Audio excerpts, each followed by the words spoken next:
Hola chicos, hola chicas. Como siempre, lo primero, para los que no me conozcáis, yo soy Pau, profesor de psicobiología de la Academia Prueba de Números. Y antes de meternos a echar un vistacito al vídeo de hoy, que como veis en la descripción y en el propio título realmente, vamos a echar un vistazo a lo que es el examen de la segunda semana de Fundamentos de Psicobiología, de junio de 2024. Específicamente es el modelo E, para aquellos que tengáis dudas, o sea que puede que tengáis las preguntas desordenadas, pero al final van a ser las mismas. Lo dicho, antes de nada quiero aclararos, estamos haciendo, si lo estáis viendo, este vídeo se publica antes de que salgan las soluciones, las plantillas oficiales, ¿vale? Entonces, estas respuestas han sido seleccionadas por nosotros en base al manual. Hay algunas que tienen un poquito de desarrollo, algo que puede generar duda, lo comentaremos y lo mencionaremos. Lo importante es que si veis este vídeo a posteriori, tengáis en cuenta que pues, esto no es oficial y que quizás en el futuro haya algún cambio o se invalide alguna pregunta o lo que sea. ¿Vale? Sin más, pediros paciencia, que nos dejéis en comentarios si tenéis alguna duda, si hay alguna cosita que queráis aportar, lo que sea que queráis comentarnos, como siempre encantados, ¿vale? Si necesitáis más ayuda, si necesitáis un empujón para la recuperación o para la asignatura en general, no dudéis en contactarnos, en la descripción encontraréis la información. Y nada, vamos a por ello. Muy bien, chicos, vamos a echarle un vistacito al examen, como hemos dicho, vamos a analizar un poquito las preguntas y antes de nada, de nuevo, recordaros que esta es una corrección hecha por nosotros, ¿vale? Y destacaros, para empezar, me gusta siempre hacer un poco este balance, que ha sido un examen que considero que para muchas de las preguntas, había un término muy asequible. Espero que si lo habéis hecho o lo habéis intentado solucionar por vuestra cuenta, simplemente por practicar, sea cual sea la situación, os ha ido muy bien, ¿vale? Pero bueno, comentar que, pues para variar, esta segunda semana ha sido bastante más asequible. De nuevo, una perspectiva totalmente personal, habrá quien lo haya encontrado más difícil. Y sin más, vamos a echar un vistazo. ¿Ha sido más fácil? ¿No? Veremos. ¿Cuál de las siguientes afirmaciones es correcta en relación con el diencéfalo? Si nos acordamos un poquito del tema 8, que siempre recomendamos sea vuestro pilar inicial y vuestro pilar más sólido, el diencéfalo es una región que, bueno, destacamos nosotros tenemos el truquito de, en esencia, asociarlo a todo lo que sean tálamos. El tálamo, el hipotálamo, el subtálamo y el epitálamo. ¿Vale? De cada una de estas estructuras, evidentemente hay que conocer un poco más, hay que saber que son unidades formadas por diversos núcleos, hay que saber que hay más de lo que estamos mencionando aquí. ¿Vale? Pero la pregunta nos especifica y nos juega con diversos caminos, ¿no? Puede ser del hipotálamo, puede ser de algunas regiones anexas, puede ser incluso del cuerpo estriado. Veremos. El subtálamo se encuentra anterior al hipotálamo. De hecho, esta es relativamente facilita si más o menos tenemos en cuenta la neuroanatomía. Por supuesto, hay que tener una visión un poco consolidada. Hay que ver si nos estamos presentando en el examen. Es algo que se espera, ¿vale? El hipotálamo se encuentra en una posición anterior y más inferior, ¿no? Quizá más hacia abajo, con respecto al resto de la familia tálamo y específicamente del tálamo, ¿no? Es decir, si nosotros pudiéramos comparar al tálamo, que aquí debajo tiene al subtálamo, encontraríamos al hipotálamo, una pequeña región formada por diversos núcleos, en una posición inferior y anterior con respecto a todo este juego. La directriz principal siempre acaba siendo o el tercer ventrículo o el tálamo, de nuevo, porque son las referencias por antonomasia. Sabemos que esta, por tanto, no puede ser. La correcta en específico es el núcleo supraóptico, se localiza en la región anterior preóptica del hipotálamo, la región más anterior, básicamente, aquella que está anterior a las regiones ópticas, específicamente marcadas por la posición del quiasma. Nos dicen en la C, los núcleos mamilares se encuentran en la región tuberal del hipotálamo, no se encuentran en la región más posterior, y el núcleo caudado es una estructura del diencéfalo. Bueno, aquí de nuevo, si más o menos tenemos una noción de la neuroanatomía, aunque sea básica, yo creo que no habréis tenido ningún problema descartándola. El caudado no forma parte del diencéfalo, el caudado es un núcleo subcortical telencefálico. De nuevo, un constituyente funcional de los ganglios basales y anatómico, constituyente de lo que llamamos el cuerpo estriado. Siguiendo con la segunda preguntita, ¿cuál de las siguientes hormonas se sintetizan en la glándula pineal? Una que yo considero que es muy fácil y que si habéis echado un vistacito a cualquiera de los temas, tanto el tema 8, el tema endocrino, incluso menciones en otras unidades, por no echar una historia demasiado larga, la melatonina es la hormona sintetizada por la glándula pineal, ya sabéis, involucrada en regulaciones de carácter cíclico, primordialmente el sueño y la vigilia, aunque también otros factores, ¿vale? El resto son elementos que, por no dar demasiadas vueltas a la tortilla, no vienen a jugar ningún tipo de juego. Yo creo que es una pregunta quizás la más fácil del examen, no creo que vaya a haber ningún tipo de problema. ¿Cuál de las siguientes hormonas cuyos niveles aumentan gradualmente durante la adolescencia en mujeres durante la pubertad promueve el desarrollo y mantenimiento de los órganos reproductores femeninos, así como la aparición de las características o de los caracteres sexuales secundarios? Bueno, esta es relativamente facilita, como veis la respuesta correcta son los estrógenos. Aquí simplemente mi recomendación es que tengamos en cuenta que, en primer lugar, no podemos estar hablando de hormonas adenohipofisarias, ni FSH, ni LH van a ser las jugadoras, las contendientes implicadas en esto. Tienen que ser hormonas finales. Y específicamente lo podréis ver en el tema 13 y seguro que lo habréis visto, los estrógenos, el estradiol, son los elementos encargados de promover, desarrollar, mantener e incluso permitir que aparezcan estos caracteres sexuales secundarios. ¿Vale? Algo bastante conocido, en el caso masculino hablaríamos de la testosterona y, de nuevo, desde mi perspectiva, una pregunta relativamente facilita. La progesterona está involucrada en otras relaciones, seguro que en esta no habéis tenido ningún tipo de problema. En esencia, directamente esta es la definición funcional de los estrógenos que analizamos en el tema 13 del manual, así que algo bastante directo al grano. De momento, como podéis ver, unas preguntitas bastante asequibles, unas preguntas directas y yo creo que un poquito lo mismo pasa con esta, viniendo del tema 11, por supuesto, en cuál de las siguientes parejas de términos no hay concordancia, es decir, cuáles de estas no están relacionadas. En la piel encontramos corpúsculos de Meissner, los corpúsculos de Meissner, famosos mecanorreceptores implicados en la percepción táctil. En la lengua encontramos los botones gustativos, las regiones donde básicamente se encuentran en asamblea las células ciliadas del sistema gustativo. La membrana timpánica y las células ciliadas, aquí hay un pequeño pero. La membrana timpánica sí forma parte de las vías auditivas, por lo menos de la compleja, ¿no? Intrincada secuencia de elementos que conforman el oído externo, medio e interno. Específicamente en la membrana timpánica no, y repito, no encontramos a las células ciliadas. Estas las encontramos en el órgano de Corti. Aquí lo que podemos ver es que hay una analogía entre la estructura, o mejor dicho, el órgano, ¿no? Donde se encuentran las células, y las propias células receptoras. Finalmente, en la retina encontramos a las células ganglionares. Correcto. En la retina encontramos a las células ganglionares, de hecho encontramos también a células bipolares, horizontales, a macrinas y a los fotorreceptores, dentro de los cuales incluimos tanto bastones como conos, ¿no? Aquellos que tienen ya así 3 pequeñas subvariantes. Vamos a echar un vistacito a una que puede generar un poco de dudas. Y no os preocupéis porque habréis ido viendo que de las preguntas que sean un poco más de desarrollo, aquellas que consideremos que requieren un poquito más de contraste, os pondremos referencia. Y esta va a ser una de ellas, ¿vale? ¿Qué ventaja proporciona la red nerviosa difusa en la supervivencia de los nidarios? Como recordáis, cuando estudiamos la filogenia del sistema nervioso, uno de los filum que destacamos son los nidarios. ¿Vale? No vamos a entrar demasiado en todo esto, simplemente destacar, bueno, pues que es uno de los primeros puntos a nivel del desarrollo del sistema nervioso y que específicamente pues, se asocian, como bien dice la pregunta, a la red nerviosa difusa. ¿Vale? Aquí no vamos a hablar ni de la hipótesis monofilética ni de la polifilética. No vamos a hacer la comparación entre tenóforos y nidarios. Donde sí que vamos a ir es a destacar estas dos cositas de aquí. ¿Vale? C y D no es que no tengan sentido, podrían tener algún tipo de sentido si le damos un poco de vuelta a la cabeza.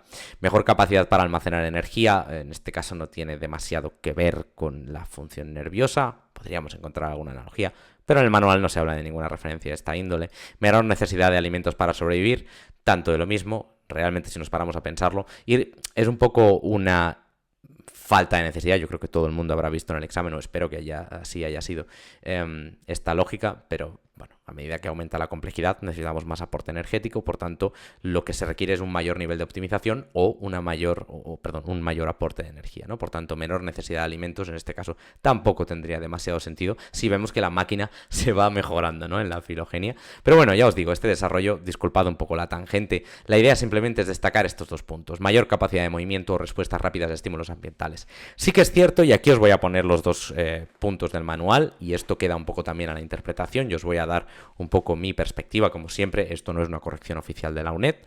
Mayor capacidad de movimiento, específicamente se habla con bastante claridad en el manual de que es específicamente la aparición de esta red nerviosa difusa lo que lleva a los nidarios y a los teróforos, pues en esencia, a disparar las capacidades motrices, ¿no? Y por tanto hay una mejora en la respuesta que lleva, pues evidentemente, a una mejora posteriormente en los organismos pluricelulares del repertorio conductual. Si me puedo mover, puedo interactuar, y si puedo interactuar, puedo hacer más cosas, ¿no? Y al final la filogenia empuja hacia adelante todos estos, todas estas empresas, digamos, ¿no? Respuestas rápidas a estímulos ambientales, seguramente también lo habréis visto y es una discusión interesante. Se habla de que en los nidarios se encuentra la aparición de células neuroepiteliales, que son un tipo de célula madre, que en esencia nos llevan a mejorar nuestra capacidad de recibir información del entorno, ya sea a nivel electromagnético, ya sea a nivel mecánico, sea cual sea la característica, sea cual sea la divisa. Aquí la clave es que se nos habla de células neuroepiteliales y no de neuronas, y por tanto no nos están metiendo en la conformación de las neuronas bipolares y multipolares que encontramos en la red nerviosa difusa. Claramente se especifica que la mejora va en pro del movimiento. Es cierto que aumentamos nuestras capacidades para, evidentemente, absorber esa información del ambiente. Es correcto, esas células neuroepiteliales. Desde mi perspectiva, concretamente, aquí os voy a ser sincero, es la mayor capacidad de movimiento lo que tenemos que tener en cuenta, ¿vale? Es una de las cosas que se destacan.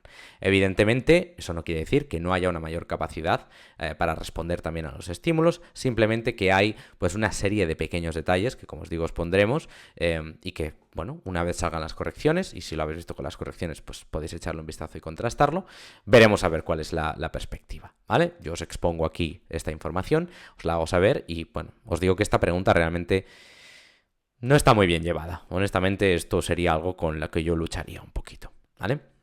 A la selección que favorece la inversión en muchos descendientes y pocos cuidados se le llama o selección R o K o estabilizadora o direccional. Estabilizadora y direccional no estamos en la primera mitad de la asignatura, así que yo creo que sobradamente sabremos que estas no vienen a jugar algo, que estas las estudiamos en el tema de evolución. Selección R o selección K. Aquí, evidentemente, cada uno tendrá su pequeña muletilla. Mi consejo es recordar que la selección R es la selección más robusta, la selección K es la selección de más calidad, ¿no?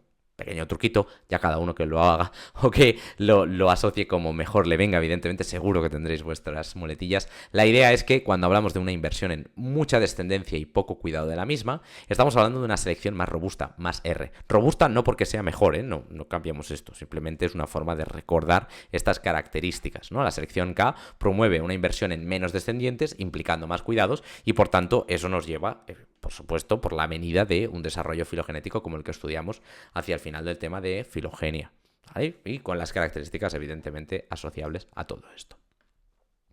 Diversas investigaciones de los últimos años apuntan a que, por su desarrollo embrionario, la microglía procede de... Esta es relativamente directa, la respuesta son los monocitos. Se habla mucho del tema de la microglía, especialmente en el tema 14, donde yo supongo que tendréis en cuenta, espero que tengáis en cuenta, que bueno, esta relación inmune y demás es bueno, crítica, ¿no?, para la conducta, y se habla pues realmente de cómo, incluso con la microglía y su referencia, se podría considerar que este tipo de célula glial en su desarrollo implica un pseudo préstamo, ¿no?, del sistema inmune, como entendiendo un poco estos quizá vestigios evolutivos y estas características que se asocian desde, bueno, pues estas relaciones que trazamos entre sistema nervioso, sistema inmune, ¿no? Un poco todos los tanto mitos como realidades que se han ido descubriendo con la investigación propia de la psiconeuroinmunología, ¿vale? Así que hay que tener un poco de cuidadito, es algo relativamente oscuro, es uno de esos detalles del manual que yo siempre lo aconsejo, si este fuese el caso en el examen, si estuvieseis contra las cuerdas, a no ser que sea algo que tengáis súper claro, no os la juguéis, ¿vale?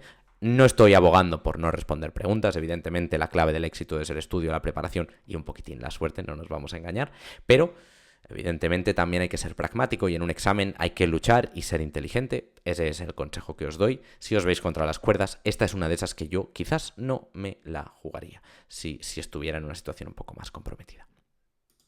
Vamos con la siguiente. Durante la ontogenia del sistema nervioso, ¿qué tipo de moléculas realizan el reconocimiento de la glía radial y proporcionan la adhesividad para que se desplacen por sus prolongaciones las neuronas migratorias del tubo neural? Hablamos básicamente de de moléculas que funcionan como un pegamento, y estas son las moléculas de adhesión celular neurona-glía, las MAC-NG.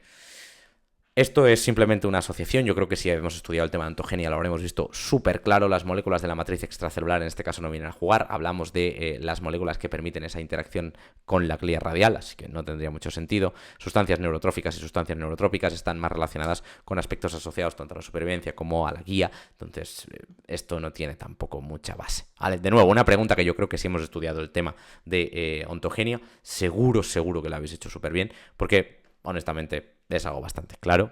Una pregunta facilita en este sentido. El tono de un sonido se relaciona con la frecuencia, la amplitud, el conjunto de ondas o todas las opciones son correctas. En este caso el tono es la variable o la característica perceptiva que nosotros asociamos a lo que se conoce como la frecuencia y por tanto el número de ciclos por unidad de tiempo, ¿vale? Los hercios de una onda. La frecuencia de la onda que lo forma es lo que implica o lo que deriva en lo que nosotros llamamos tono. Si es más agudo o más grave. Una onda de mayor frecuencia implicará un tono más agudo. La amplitud se relaciona con el volumen y el conjunto de ondas que se superponen a la onda fundamental, los llamados armónicos o sobretonos, se conoce como el timbre. Es lo que le da la característica sonora. El famoso diferenciar entre una nota en un piano y una nota en un violín, que es la misma. Pues por ahí van un poco los tiros para que tengáis esto en cuenta. De nuevo, una pregunta muy facilita, seguro que esta la teníais incluso clara del razonamiento. Esto al final yo creo que es algo que todos prácticamente sabemos. Entonces una muy agradable de ver aquí. Siguiente preguntita. En relación con la ontogenia del sistema nervioso central, sabemos que el neuroectodermo queda determinado durante el proceso de, en este caso, el neuroectodermo, recordad, esa región que queda diferenciada hacia lo que posteriormente implicará el desarrollo neural, se diferencia en el punto, en el momento que conocemos como la inducción neural, cuando evidentemente las influencias de la notocorda ayudan pues, a que se evite esa diferenciación hacia tejido epidérmico y que por tanto se permite la diferenciación hacia el tejido neural, ¿no? Y lo que evidentemente posteriormente se conocerá como el sistema nervioso, ¿no? Cuando vaya pasando el tiempo, por supuesto, en la ontogenia. La regionalización de la placa neural es un paso posterior, la gastrulación es un paso anterior, recordad esa formación del disco trilaminar y demás, y la segmentación del tubo neural. Para eso tiene que haber un tubo neural y para eso ya ha tenido que aparecer el neuroectodermo, así que 3 cositas que de nuevo muy asequibles. La unidad responsable de evitar que la contracción muscular sea demasiado fuerte son usos musculares, órganos tendinosos de Golgi, las fibras musculares extrafusales y la unidad motora. La unidad motora es una motoneurona alfa más el conjunto de fibras extrafusales a las que ésta controla. Está relacionada con la contracción, sí, pero no funciona como un mecanismo de seguridad. Es un obrero, un trabajador. Las fibras musculares extrafusales forman parte de esta unidad motora y son básicamente el elemento que aporta la fuerza contráctil a la contracción. Entonces, de nuevo, tampoco estamos hablando de este agente. Y los usos musculares o los órganos tendinosos de Golgi están enfrentados en este 50-50. Básicamente hay que saber que los usos musculares son sensibles, células que detectan el estiramiento, la elongación del músculo. Los órganos tendinosos de Golgi participan en uno de los reflejos polisinápticos que se encarga de evitar que, dada una fuerza contráctil, ya que ellos detectan la contracción del músculo, si es muy intensa dicha fuerza, estos activan un mecanismo que estimula interneuronas inhibitorias espinales que ayuda a bloquear el efecto de la motoneurona alfa para evitar que la contracción prosiga, pudiendo disminuirla o incluso frenarla completamente, ¿vale? Por tanto, una de esas funciones bastante claras. En relación con el fenómeno de la adaptación sensorial, aquí bastante sencillito, podemos ver que nos hablan de habituación de la misma manera en todos los receptores sensoriales, o todas las anteriores son ciertas. No todas las anteriores son ciertas porque no se produce de toda la manera en los mismos receptores, no todos se adaptan igual. La adaptación sensorial es un fenómeno que define cómo un receptor mantiene o de qué manera responde ante los estímulos que se ven presentados. Responde inmediatamente, sigue respondiendo mientras dura el estímulo o cesa inmediatamente aunque el estímulo se mantenga. Esto es lo que nos lleva a la clasificación de un receptor fásico o una adaptación fásica y una adaptación tónica o rápida y lenta, respectivamente. Y esto depende básicamente de la fisiología de los receptores sensoriales, depende de las características del propio receptor, porque la adaptación es un fenómeno periférico, es un fenómeno asociado a la célula y a las características que ésta tiene. Uno de los grandes ejemplos que se mencionan son los corpúsculos de Pacini. Estas terminaciones, que al estar encapsuladas presentan una capacidad de respuesta que variará si esta cápsula no está presente. Muy interesante este desarrollo. ¿Es lo mismo que la habituación? No es lo mismo que la habituación. La habituación es un fenómeno que se da a nivel central y que tiene que ver, aunque sí, con esa capacidad para habituarse, la propia palabra yo creo que es bastante explicativa, pero esa capacidad para aceptar, ¿no? Y para entender, o ya no entender, sino cesar en la respuesta. Saber que el estímulo está ahí y que no hace falta seguir respondiendo. Nos hemos habituado, nos hemos acostumbrado, ¿no? Sería quizás una buena frase, una buena forma de verlo desde una perspectiva más informal. Este acostumbrado, esta habituación, específicamente proviene de los sistemas centrales. No es algo que se dé a nivel periférico. La habituación es algo que depende de la corteza. Por tanto, dependerá de los sistemas centrales y no de los receptores. En el caso de la adaptación sensorial, sí que hablamos de la importancia, ¿no?, si queremos, de estos receptores. En casos de emergencia por radiación se recomienda el consumo de yoduro de potasio para evitar que el yodo radiactivo se utilice para sintetizar ciertas hormonas que se pueden almacenar por largos periodos de tiempo. Pueden cubrir las necesidades de 3 meses. ¿Qué tipo de hormonas son? Bastante sencillo, esto seguramente lo habréis visto, pero una de las características de las hormonas tiroideas producidas por la glándula tiroides es que se pueden almacenar durante muchísimo tiempo y por tanto que tenemos una reserva que nos permitiría aguantar, ¿no? El yodo es algo que nosotros obtenemos de la dieta y que en raras ocasiones, a no ser que se dé algún tipo de patología, tenemos que suplementar o tenemos que solventar a nivel farmacológico. Son unas hormonas implicadas a nivel del metabolismo, como bien sabéis, T3 y T4 están muy relacionadas con muchísimos procesos, evidentemente no solo a nivel metabólico, sino linkeado, ¿no?, muy vinculado a procesos de desarrollo. Entonces, bueno, a tener mucho cuidado con esto. Yo creo que el resto es bastante simple. Las hormonas adrenales son principalmente aquellas relacionadas con el estrés y la respuesta simpática. Las gonadotropinas son hormonas adenohipofisarias, FSH y LH, o sea que poco tienen que pintar aquí. Y las neurohormonas son aquellas hormonas liberadas por el hipotálamo, así que a pesar de que podría suscitar cierta duda, yo creo que es un paraguas demasiado amplio como para que realmente fallemos si hemos echado un vistacito al tema del sistema neuroendocrino. Siguiente pregunta nos dice, ¿el proceso de encefalización A parece obedecer a un patrón general de regionalización del sistema nervioso, común a todos los animales con simetría bilateral? Está presente desde los patrones de organización de tejido nervioso más primitivos, no está asociado a la organización ganglionar del tejido nervioso y todas las opciones anteriores son correctas. No, amigo mío, no todas son correctas, seguramente os habréis dado cuenta, y ni está presente desde los patrones de organización del tejido nervioso más primitivo, porque en la red nerviosa difusa no hay encefalización, ni está asociado a la organización ganglionar del tejido nervioso.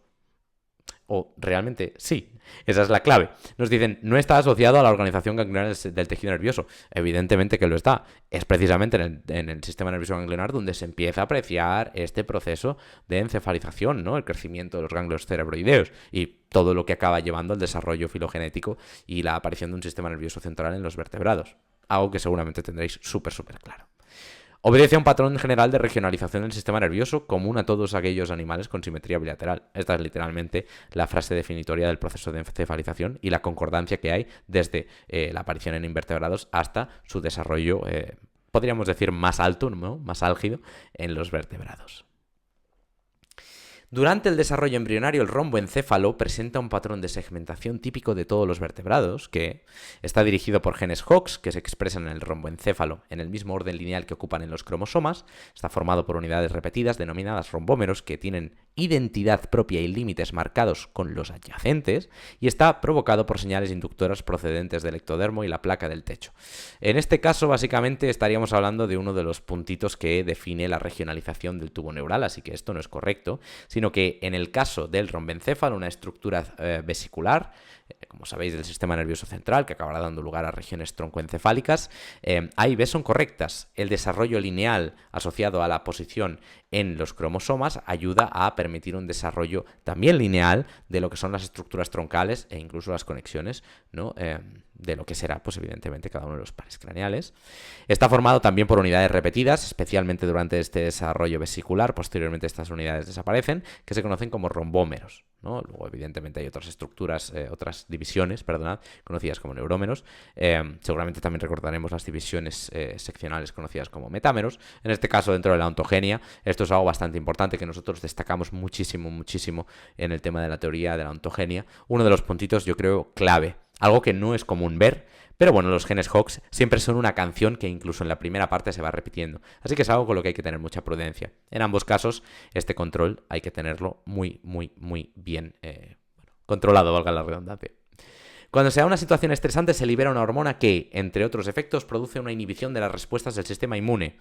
Esta hormona básicamente es el cortisol, el resto no tienen que ver con este proceso. La testosterona es una hormona gonadal implicada pues, en la conducta sexual, tiroxina, una hormona tiroidea implicada en el control tiroideo, metabólico, el desarrollo, etcétera, y la inhibina es un factor inhibidor de otros elementos endocrinos a nivel periférico que no viene a jugar aquí ningún tipo de juego. ¿vale? El cortisol es la hormona del estrés por excelencia, muy asociada en el tema 14 a la inmunosupresión, algo, yo creo, tan básico en los términos en los que se repiten, no porque sea un concepto básico como tal, puede ser complicado para vosotros, pero algo que habéis visto seguro tantas veces que ya por fuerza de repetición, por pico y pala, seguro que os ha quedado súper claro. Cortisol, la hormona del estrés, básicamente.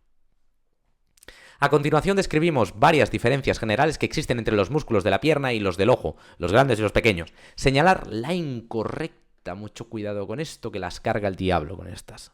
Los músculos grandes de la pierna están implicados en movimientos menos precisos, correcto, mientras que los músculos más pequeños suelen estar implicados en movimientos más finos, completamente correcto. Esto tiene muchísimo que ver con la densidad de inervación y con las características y las necesidades a nivel de la estructura musculoesquelética de cada una de estas, maquinarias, ¿no?, de estos músculos. Las piernas obedecen a necesidades que no implican tanta precisión, sino que implican quizás más fuerza, por el hecho de que tienen que cargar el peso del cuerpo y que están asociados a la locomoción. Bastante obvio.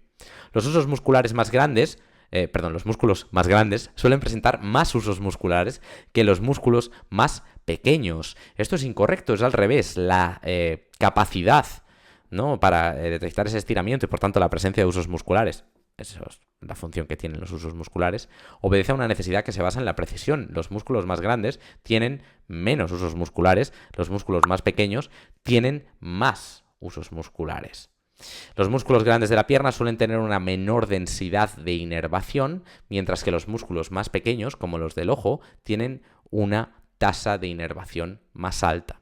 Esto quiere decir que en los músculos del ojo y en los músculos de las piernas existe una discrepancia en lo que básicamente es, y os pondremos una imagen por aquí para que lo veáis, existe una tasa de inervación que es diferente, ¿no?, que es completamente distinta. En los músculos de las piernas, fruto de que necesitamos movimientos más gruesos, hay una mayor tasa de inervación. Y por tanto, una motoneurona inerva a muchísimas más fibras musculares. Por tanto, hay una menor densidad de inervación en términos de la cantidad de motoneuronas que están controlando o de la cantidad de unidades motoras que hay presentes en el músculo como tal. Debido a que necesitamos una gran fuerza contráctil, hay unidades motoras más grandes y por tanto hay menos motoneuronas en el músculo de las piernas, porque las unidades motoras son más grandes y por tanto cada una recluta a más fibras extrafusales. En los músculos pequeños como los de los ojos hay unidades motoras pequeñas y por tanto más control de motoneuronas, lo cual permite pues ese incremento en la precisión, ¿no? Y por tanto esta relación con la tasa de inervación. Cuidado con la tasa de inervación, ¿vale? Hay que tener mucho cuidado con el tema de la tasa de inervación, porque podríamos pensar, bueno, ahí hay como más unidades motoras. Al contrario, hay que tener un poco esta relación cogida para cada uno de estos tipos de músculo, ¿vale? Los músculos grandes tienen una menor tasa de inervación porque en esencia, tiene una menor densidad de inervación porque en esencia su tasa de inervación es mayor con respecto a las unidades motoras, ¿vale? Menor densidad de inervación, menos motoneuronas, esas motoneuronas inervan a más fibras. En los músculos grandes suelen predominar las fibras musculares de contracción lenta, mientras que en los músculos del ojo suelen predominar las de contracción rápida. Esto obedece a las necesidades que básicamente implica cada uno de estos grupos musculares. En esencia, la contracción lenta está asociada a esa fuerza, la contracción rápida está asociada a esa capacidad para llevar a cabo esos movimientos característicos de los ojos, ¿no?, esos movimientos rápidos, fugaces, que permiten pues recolocar y guiar y controlar la mirada de una manera adecuada, ¿no? Algo bastante básico y simple de entender en términos de lo que estamos comentando, de la utilidad que realmente sentimos y asociamos a cada uno de estos músculos. Lo importante es tener claro esto de aquí, que podría ser lo que nos hiciera dudar, ¿no? Entre B y C seguramente hay esta duda. Las piernas tienen menor densidad de inervación porque hay unidades motoras más grandes. Hay que tener esto cuidado. ¿Qué dos tipos de corteza cerebral de 6 capas se encuentran en mamíferos? Aquí es tan fácil como tener claro cuántas capas hay en cada uno de estos tipos de corteza. La respuesta es isocorteza y neocorteza. Básicamente lo que en los mamíferos encontramos como las estructuras laminares de 6 capas. No hay mucha más vuelta de hoja. El resto pueden ser una mezcla de 3 o 6 capas en función de la pareja que encontremos, ¿no? ¿Cuál es el origen principal de las vías dopaminérgicas que se extienden por todo el encéfalo? El origen principal es la sustancia negra y el área tegmental ventral. La sustancia negra del mesencéfalo, uno de los focos de la vía nigroestriada, asociada, como sabréis, a la enfermedad de Parkinson y al control de los movimientos. Y el área tegmental ventral, implicada en las vías mesocortical y mesolímbica, muy asociada con tema de, pues, evidentemente, las adicciones a nivel patológico, pero el control motivacional de la respuesta a diferentes estímulos, así como el control ejecutivo de estos sistemas, ¿no? Algo bastante simple que evidentemente tiene importancia en muchísimos aspectos, algo más allá de la motivación como tal y bueno, constreñides simplemente a esa definición, ¿no? Evidentemente hay una función y una importancia circunscrita a la conducta como un todo. El núcleo rojo es una estructura también del mesencéfalo, pero en este caso perteneciente a la vía rubroespinal, que se encarga del control de las extremidades. Es una estructura motora, básicamente, del tronco del encéfalo. ¿Cuál de las siguientes hormonas son sintetizadas por las células magnocelulares de los núcleos supraóptico y paraventricular del hipotálamo? Seguro que también una canción que habéis escuchado. Estos dos núcleos del hipotálamo sintetizan oxitocina y vasopresina, que irán a ser almacenadas en la red capilar que ahí localizamos en la neurohipófisis. Algo bastante, yo creo, también simple, algo con lo que seguramente no habréis tenido dificultades. En el caso de la tirotropina, esta es sintetizada por la adenohipófisis, así que poca duda con respecto a esto. ¿Cuál de las siguientes afirmaciones es correcta sobre la formación reticular? ¿Se encuentra únicamente en el cerebro humano? No lo encontramos únicamente en el cerebro humano, no somos así de privilegiados, está presente en muchísimas especies. No tiene relación con el ciclo sueño-vigilia, al contrario, tiene muchísima relación con este ciclo sueño-vigilia. Se encuentra en el hipocampo.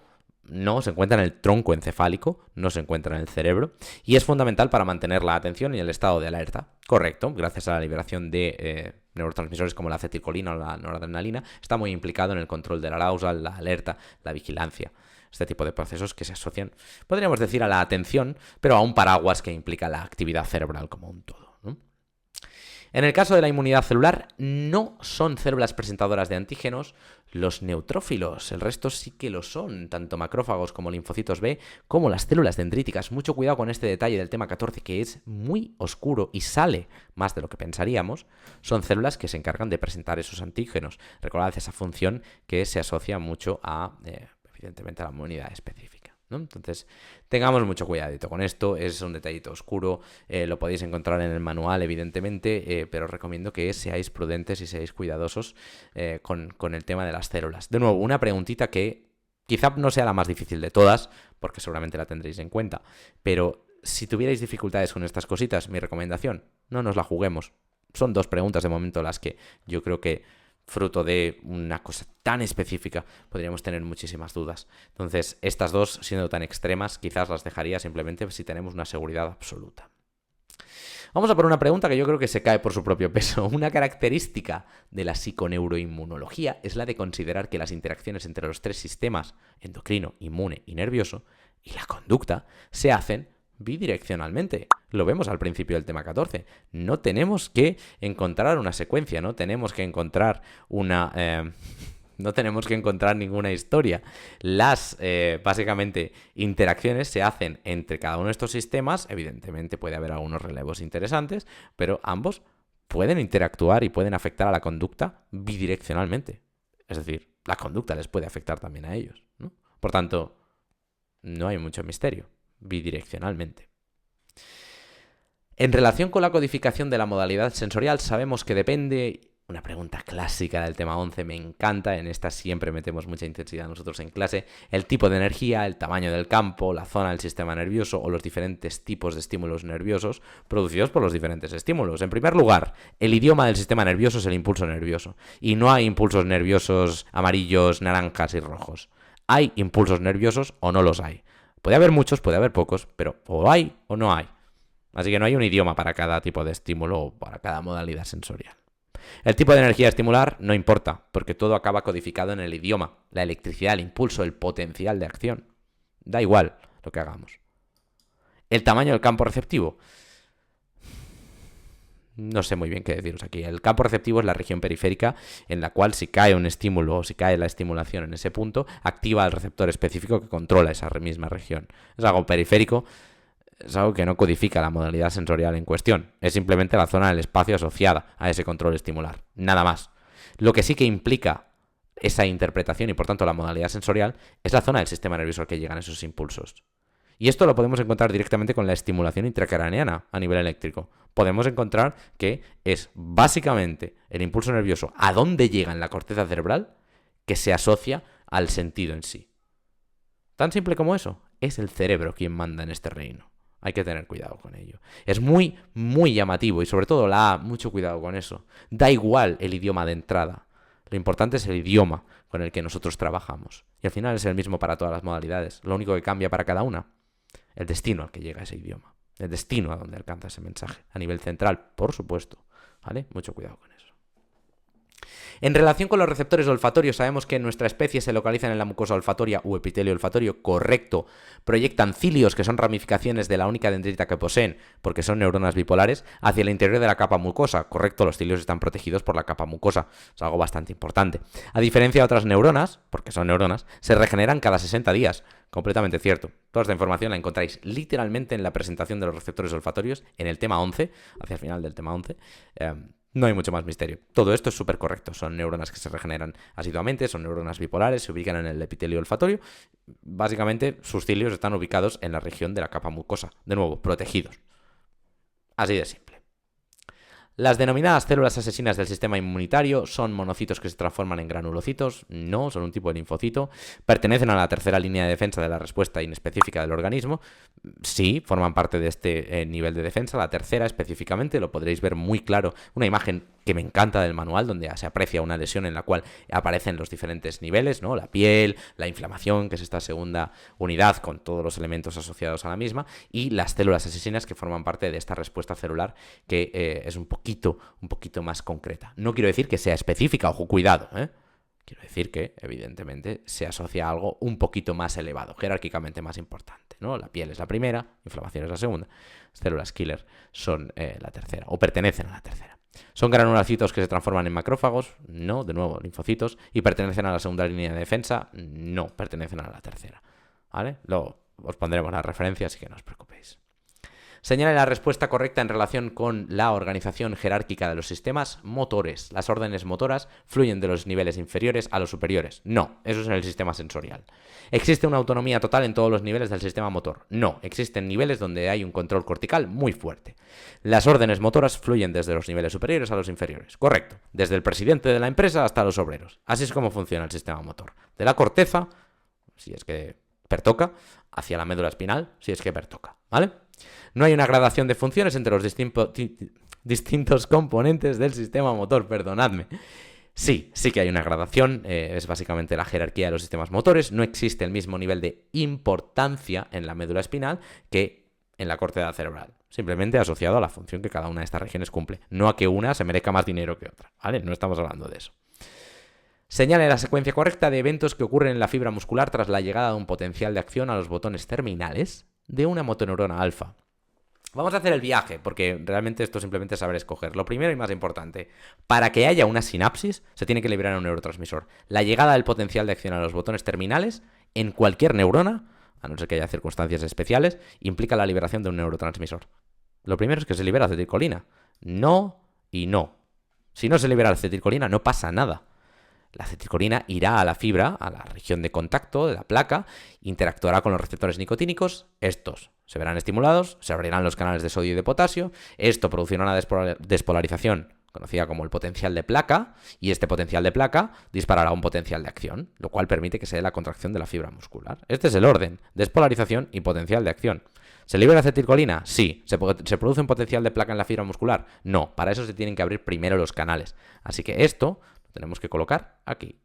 Y por tanto, no es correcta esta opción. La A es la opción correcta. Mucho cuidado con esto. Hay que conocer bien la sinapsis. Una de las cosas que a veces nos pensamos, y esto es un pequeño consejo rápido, hay que tener claras las nociones y los fundamentos que hemos aprendido al principio de esta asignatura, ¿vale? Y en especial de los últimos temas. No quiero decir con eso que la genética no sea importante, por supuesto. Quiero decir que de cara a la segunda parte, lo que hemos aprendido de sinapsis y de los principios de neuroanatomía básica es vital. Señale la respuesta correcta en relación con la sustancia gris periacueductal. Esta es una región del mesencéfalo que evidentemente sabemos que está implicada en múltiples funciones. Integra señales neuroendocrinas y sensoriales, así que no. Está en la zona ventral del tegmento. No. Está próxima de hecho circundante al propio acueducto cerebral, así que ¿no? ¿Integra señales sensoriales y motoras? No, neuroendocrinas y sensoriales en este caso. Esta es una estructura que está involucrada en lo que se conoce como la regulación descendente del dolor, uno de los sistemas de analgesia central que, gracias a la liberación de opioides endógenos, en esencia permite que los sistemas noradrenérgico y serotoninérgico influyan sobre lo que es la transmisión nociceptiva. Algo súper interesante y algo que evidentemente ayuda a que nuestro dolor no sea siempre el mismo, ¿no? La transmisión nociceptiva se tiene que regular y este es uno de los sistemas a nivel de analgesia que así lo hace y lo permite. Los cultivos de tejido neural, concretamente de las células piramidales de la corteza cerebral y de las células de Purkinje del cerebelo, permiten conocer los siguientes aspectos sobre la maduración neuronal. Que estas células adquieren sus formas características cuando son cultivadas en un medio artificial, aunque su diferenciación dendrítica sea menos elaborada, correcto. Básicamente se ha encontrado que el cultivo a nivel artificial permite que se desarrollen las células igual, como queriendo decir, hay un mensaje ya codificado genéticamente que es sorpresa, ¿verdad? Sí, los genes importan, por tanto, sí, se desarrollan. Igual, ¿no? Exactamente igual, no. Hay una densidad dendrítica que se pierde, menos elaborada. ¿Fruto de qué? De que no existe esa estimulación. El pleno desarrollo de la arborización dendrítica depende del entorno de las neuronas y de las interacciones. Sí, sí y 1000 veces sí. El pleno desarrollo, no el desarrollo completo. El pleno desarrollo, que puede sonar igual, pero me refiero a que se desarrolle algo, no significa que se desarrolle como debe hacerlo. Por tanto, los genes permiten que eso suceda. Pero el ambiente, las interacciones y el lugar en el que estoy me permiten que gracias a lo que yo ya tengo pueda crecer y llevar mi potencial a donde lo tengo que llevar, a nivel neural, evidentemente. Por tanto, todas son correctas. Los genes y el ambiente, por ponerlo de una forma clásica y simple, mandan en este caso. ¿Vale? Con todo esto, chicos y chicas, no quiero robaros más tiempo, ya llevamos un ratito de grabación, ya llevamos un ratito de vídeo. Y seguramente, o espero que esto haya podido responder a vuestras dudas. Habéis visto que hay algunas preguntas un poco más rebuscadas en términos generales. Espero que este examen haya resultado tan sencillo como, o en el nivel de sencillez, mejor dicho, en el que yo creo que está. Es un examen que, a diferencia de otros años, es más asequible. No quiero decir que sea el examen más fácil del mundo, pero bueno, habéis visto que hay algunas preguntitas que sí que se las traen un poquitín y otras que realmente beben de una lógica y beben de un conocimiento que puede ser un poquitín también más sencillito, ¿no? Sea como fuere, espero que os haya ido muy bien esta resolución. Espero que, como os he dicho, si tenéis algún comentario o alguna cosa que aportar, la dejéis en los comentarios, aquí en la cajita de abajo, que siempre nos gusta muchísimo. Si necesitáis alguna ayuda con esta asignatura, por supuesto, no dudéis en poneros en contacto con nosotros, os dejo los enlaces en la descripción. Y nada, hay que ir a por todas, a seguir con el tema de los exámenes, a darle mucha caña a esta segunda parte de la asignatura y a quitárnosla de encima cuanto antes, ¿no? Que es un poquito la idea. Que vaya muy bien, chicos y chicas.